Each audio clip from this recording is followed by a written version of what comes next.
strategically placed on this bookcase. And here's ethical. Just if I've got some downtime in between takes, I might just pick up a book that I love and just browse it. Yeah. And kidding around. And, yeah. You know, Everything else is full of styrofoam and. It's really sort of a fun set. And this is sort of the disco stage in the middle. This would be good for a little bit of desk pounding. Yeah. The show's called The Source. Very good. Ezra, Levant, and that would be me. So now I was by, I don't know if I'm giving out too many top secret details, but I saw your chalkboard yesterday. Well, you know what? We're going to use every method of communication. Yeah. Lots of hand gestures, eyebrow movements. Yes. The odd rhyme. There'll be some slam poetry going on. Good. I mean, I do a lot of reading these days. It's mainly Dr. Seuss, and so that's sort of expressing itself in my work these days. And I mean. But this set is huge. Yeah, well, I mean, it's actually like the corner of a city block. Yeah, when we came here to Toronto, I thought, why should I get an apartment? I'll just put sort of a cot here, like a Murphy bed. Yeah. And they had some health board and hygiene. Yeah, those panels were supposed to fold down. Yeah, it's huge. Very good. And we're going to do the show every weekday for an hour. Yeah. 5 p.m. Eastern, and we're going to repeat that. I don't know, 10 or 11 Eastern. I'm not sure which. So that's good for folks out west. What channel is that on? In Toronto and Ottawa and. You know, in Toronto, it's going to be on the Sun TV terrestrial channel, which I think is channel 15. Okay. At least until the end of summer. Out west, Shaw just signed on. I forget what channel it's going to be on out there. And I'm sure that other cable providers are imminent.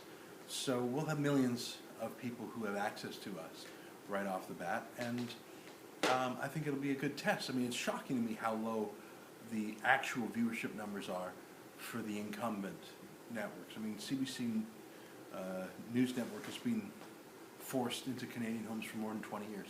And CTV News Channel for more than a dozen years. Literally forced every Canadian with a cable box has to take those channels and has to pay for it. Despite being force-fed that, or maybe because they're force-fed, and no one watches it.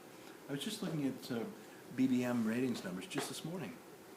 And, at any one time, maybe 20,000 people in this whole country are watching. 20,000? Yeah.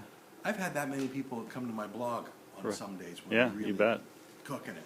Like when I was covering the Mark Stein's trial, I had more than 20,000 in one day. Sure.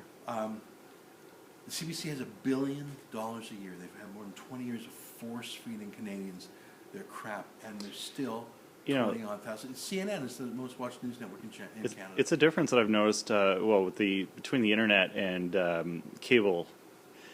Cable has a fixed number of channels. It's offered. You turn on the TV, you have a limited range. The web, you actually have to go out and find that content. So, I mean, if you're going to get 20,000 people a day on the site, it's really people that actually had to go hunt for your content. Whereas on the dial, they just flip the channel up. But I think that the money is the problem for the CBC and CTV. Here's what I mean. The CBC gets $1 billion a year, and they can just put up a test panel, like the color pattern, and get $1 billion a year. Yeah.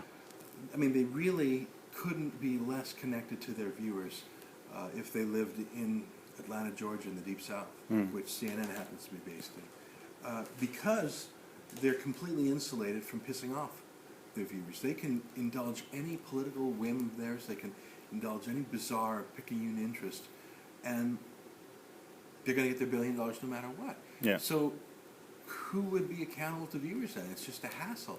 And even CTV Newsnet, even though it's a private company, it's forced into your homes anyways, and they get their 14.5 cents a month no matter what. So we don't have that forced carriage, and we don't have the CBC tax. So we're going to live or die by whether or not we're appealing to viewers. So I think we have to, from minute one, be more interested.